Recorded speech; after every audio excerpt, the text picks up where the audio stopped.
Hi, I'm Dave Levy, and I'm drawn to the Beatles. I have decided to draw the Let It Be album cover today. Not only is the album on everyone's mind because of the upcoming Peter Jackson Get Back documentary that we're going to get in theaters, hopefully, and on Disney Plus. It's also got me and other fans, I'm sure, thinking about what we already have, the original movie and in particular the original album from 1970, which is what I'm sketching today. And while I do, I'm going to try to say a little bit about the drawings as I go, as crude as they are.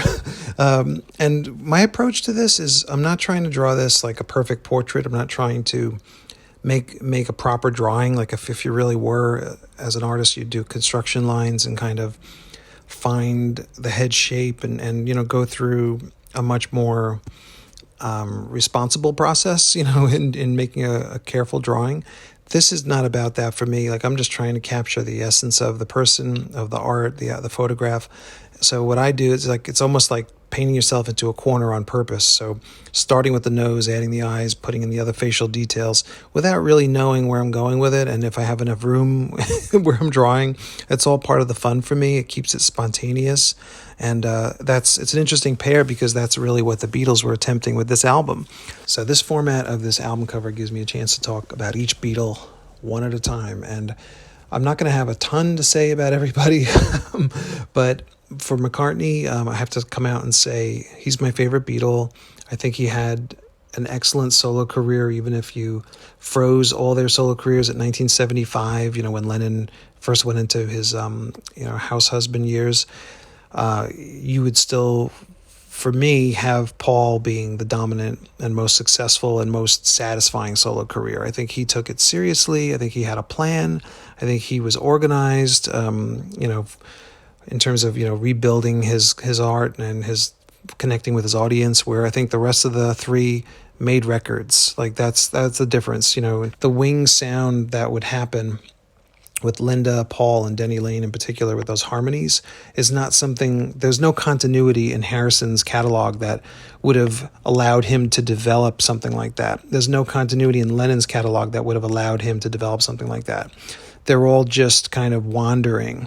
And I think, with Paul had that organizational urge and instincts, with the Beatles. And it's one of the reasons he was resented and that, estranged him from the other three because of that drive and that purpose. And at this time, so he gives us Let It Be, he gives us Get Back, he gives us The Long and Winding Road, and then Two of Us and the bones of I've Got a Feeling.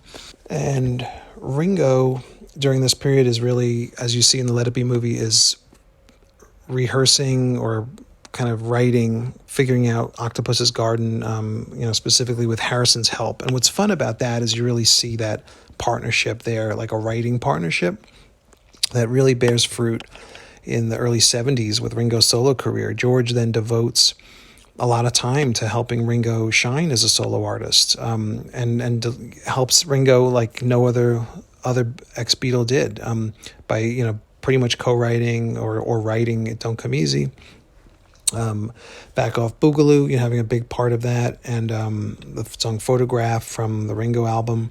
These are all the next phase examples of that partnership and working together and co-writing, which is a shame that didn't that didn't continue after 73. But I also think, that's a positive thing. But if you look at it another way, it's also a negative thing for George, because George, in his solo career, I think had a finite amount of commercial energy to burn.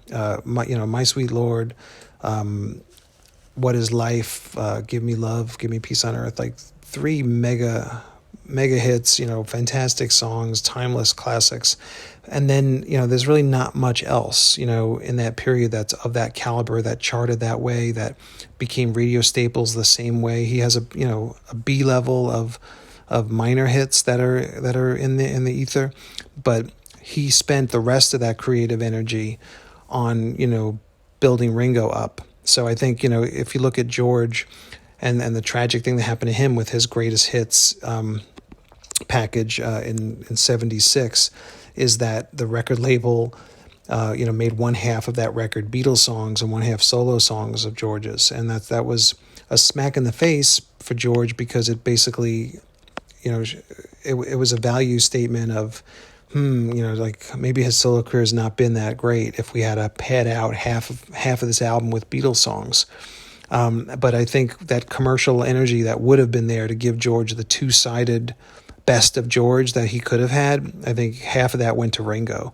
And that's just the way that was. And George was not, we can try to make him into a full-time rock star. We can try to impose, that discipline on him, and that's what he, would be focused on, or, if it was up to us, that's not how he saw it, right? His career was, he had songs to write, he had things to say, he expressed that. It wasn't important to him to stay number one. It wasn't important to him to hit the road and make a brand, or, have a Harrison album in the stores every year. It's just not at all how he saw his life. And I think it's silly for us to make it so, just because there's a sequence of albums now we can look at through the 70s that he did and into the 80s. But it wasn't the same thing as what McCartney was doing in terms of a commitment to keeping that level of attention in one place, like writing songs, recording albums, and touring and being a pop act. That's not George's dream at all, right? So that's just how it was. I Me Mine and For You Blue are just two fantastic songs. And I've seen fans really put those songs down in light of the other songs that didn't make it from George. Like, well, All Things Must Pass and things like that were, clearly a superior song. I Me Mine and For You Blue are among George's best Beatles songs, period. Let's also add Old Brown Shoe to that, because that's another song that George got to fully record with the Beatles during this period that became a B-side. Now, Lennon, I think, too, also gets a bit of a short thrift when it comes to appreciation from this period. We got to include his amazing song Don't Let Me Down, that didn't make the album, that was used as a B-side instead of Get Back, and it is a fantastic song. That's one of those Beatles songs that gets better with time. When you first hear it, it's a very simplistic song, and but it's absolutely powerful and primal and full of passion, and it's perfect. I just love it. So I think it's, A-list, A-quality Lennon material for sure, and we should think of that as part of what Lennon brought to the table here. And Dig a Pony is one of the most underrated Lennon Beatles songs out there. It's fantastic, and I don't understand why the gobbledygook, lyric writing that you get in Come Together is so applauded, but Dig a Pony is considered like a throwaway. They're both nonsensical. They mean, you find your own meaning in them wherever you want to, and they're both really strong. I know, Come Together is obviously the radio song. The it's just a magic pop recording at the same time. But Dig a Pony is fantastic. It's like, I really can't imagine any song I want to hear more, as the second track on this record after the incredible Two of Us. So absolutely love Dig a Pony.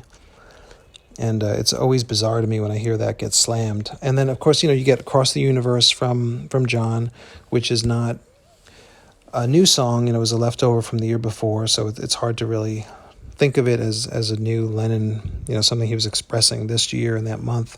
The other thing that he does, he's got that little fragment of a song, and there's obviously song fragments on the next Beatles album would find a home again. Pauline Pam and Mean Mr. Mustard are kind of ditties or little like micro songs. I don't know what we should call them, but that found a beautiful home in the side 2 medley for Abbey Road.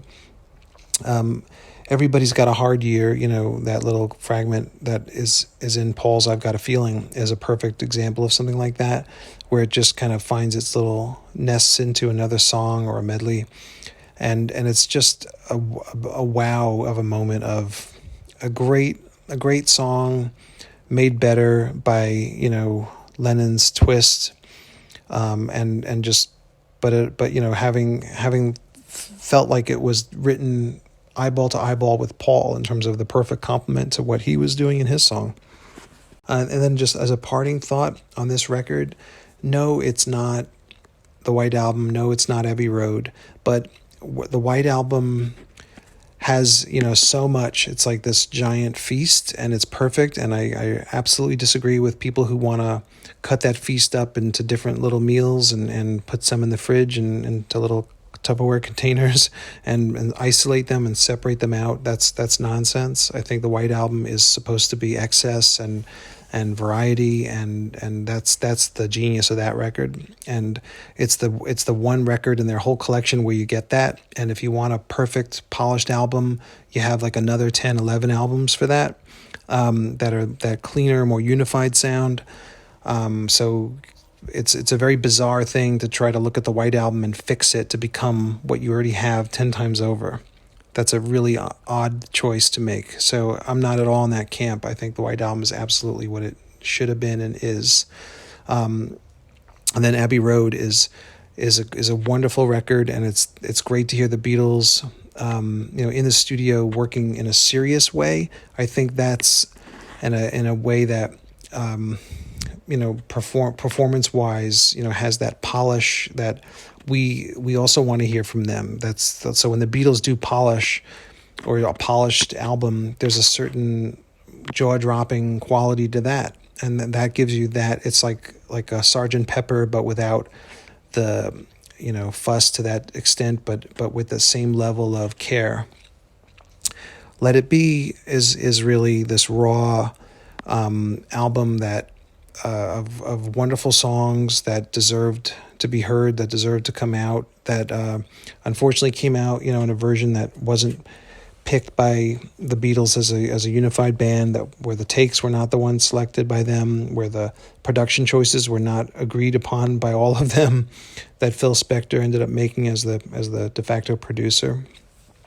So you get a little bit of that afterthought quality to this album that is, hurts it, that, and especially in our view of it, but it's still just as terrific as anything, and it has this sense of rehearsal or rawness to it that is not even in the White Album. It's like it goes one better than the White Album, even with the Phil Spector tampering. You get a little bit more of that feeling of a band, a 4-piece band, and 5 if you count Billy Preston, and his contributions where he appears, making music kind of together without a lot of gimmicks, and really just giving us a snapshot of 1 month in 1969. Just what a fantastic record, and how exciting it is that we're going to get another view of this time from Peter Jackson. Okay, we've got our 4 portraits here. We've got our album cover. It was really fun to draw this. Thanks so much for checking out this video, and hopefully I'll have another one posted soon, time permitting. And who knows what it'll be. It could be anything. There's a lot of good albums from these 4 lads to choose from. Catch you soon.